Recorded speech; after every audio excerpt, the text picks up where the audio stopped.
আবার নতুন করে উপরে দেখ কারণ কি দেখো না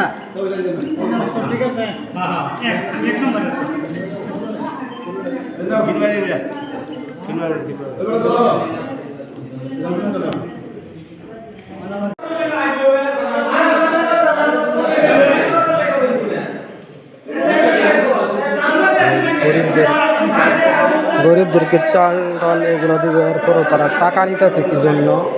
ফর্ম ফিল আপের জন্য টাকা নিতেছে, ফর্ম জমা নেওয়ার জন্য টাকা নিতেছে। আপনারা দেখেন ভাই যে ইউনিয়ন কনজনে কত জালিয়াতি, এই বিষয় নিয়ে দেখেন ঝগড়াঝগড়ি লাগিয়ে উঠছে ভাইয়া। আমাদের ইউনিয়ন কনজনে এরকম অবস্থা, দেখেন জালিয়াতি কী শুরু করছে।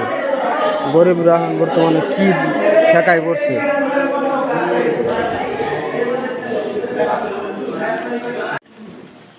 আমার এই নাম্বারটা কেটে দিতে আমার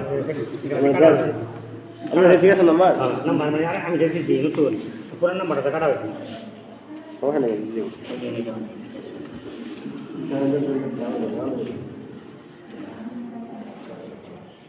খারাপ খারাপ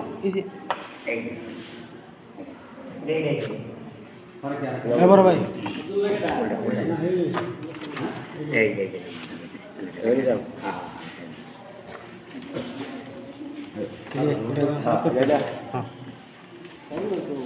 মুর্শিদ আলী